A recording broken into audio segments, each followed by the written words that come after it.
जय हिंद दोस्तों, diplomacy affairs में आपका स्वागत है। पिछले 2 सालों से रूस और यूक्रेन का युद्ध चल रहा है और अब रूसी राष्ट्रपति पुतिन ने परमाणु हमले की चेतावनी दे दी है।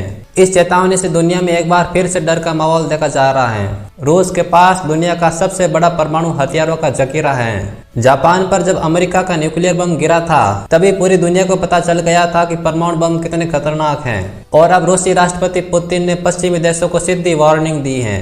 उन्होंने कहा कि रूस परमाणु युद्ध के लिए तैयार है और अगर अमेरिका यूक्रेन में अपनी सेना भेजता है तो ये युद्ध को बढ़ाने वाला कदम होगा।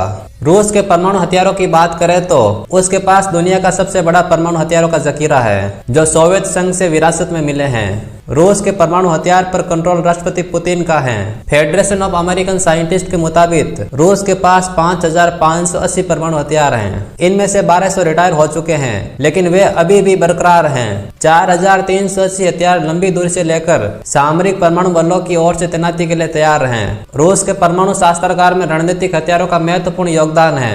रूस ने अपने 1710 परमाणु हथियार अलग अलग जगह तैनात कर रखे हैं। इनमें से जमीन से मार करने वाली बैलिस्टिक मिसाइल पर 870 हथियार, पनडुब्बी से लॉन्च होने वाली बैलिस्टिक मिसाइलों पर 680 हथियार और भारी बम वर्षक ठिकानों पर 200 परमाणु हथियार तैनात हैं। इन सभी हथियारों से रूस दुनिया को कई बार तबाह कर सकता है। क्या आप जानते हैं रूस इन परमाणु हथियारों का प्रयोग कब कर सकता है और इन परमाणु हथियारों को लॉन्च करने का कंट्रोल किसके पास है? आपको बताएंगे पूरी जानकारी। आगे बढ़ने से पहले वीडियो को लाइक और चैनल को सब्सक्राइब कर दीजिए। दोस्तों, रूस ने 2020 में परमाणु सिद्धांत जारी किया था जो उन सिचुएशन को देखता है जिनके तहत रूसी राष्ट्रपति पुतिन परमाणु हथियारों के इस्तेमाल के बारे में सोचेंगे।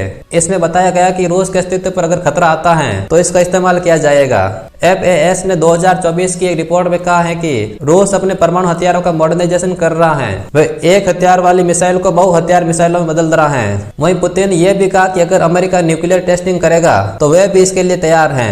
रूस में परमाणु हमले लॉन्च करने का अधिकार राष्ट्रपति पुतिन के पास है। हर समय रूसी राष्ट्रपति पुतिन के साथ एक परमाणु ब्रीफ केस होता है जिसे चेगेट के नाम से जाना जाता है। इसमें परमाणु हमला करने से जुड़े जरूरी कोड और इम्पोर्टेंट इंफॉर्मेशन होती है। ठीक ऐसा ही ब्रीफ केस रूसी रक्षा मंत्री और जनरल स्टाफ के प्रमुख के पास भी होता है। ब्रीफ केस एक लॉन्च पैनल न होकर संचार का बेहद सुरक्षित माध्यम है। इसके जरिए राष्ट्रपति पुतिन जनरल स्टाफ और रिजर्व कमांड इकाइयों को लॉन्च का आदेश दे सकते हैं। इसके अलावा रूस के पास डेड हैंड सिस्टम भी है जिससे अगर रूस पर परमाणु हमला होता है तो ऑटोमेटिक तरीके से ये मिसाइलें लॉन्च हो जाएगी और ये मिसाइलें पूरी दुनिया को तबाह कर सकती हैं। आपको जानकारी के लिए बता दें, रूस और अमेरिका 2 सबसे ताकतवर परमाणु हथियार वाले देश हैं। दुनिया में मौजूद परमाणु हथियारों को 90% हिस्सा इन दोनों देशों के पास है। इससे पहले CNN ने अपनी रिपोर्ट में दावा किया था कि रूस और यूक्रेन के बीच 2022 में परमाणु युद्ध होने वाला था। रूसी राष्ट्रपति व्लादिमीर पुतिन ने यूक्रेन पर परमाणु हमले करने का प्लान बना लिया था। बाद में पीएम मोदी के इंटरफेयर से परमाणु हथियार की जंग रुक गई। CNN ने 2 अमेरिकी अधिकारियों के हवाले से बताया था कि उस वक्त अमेरिकी प्रशासन पुतिन के रवैये से काफी परेशान हो गया था। फिर जो बाइडेन ने भारत सहित कई देशों से सहयोग मांगा था। अधिकारियों ने बताया कि भारत, चीन सहित अन्य देशों ने रूस से संपर्क किया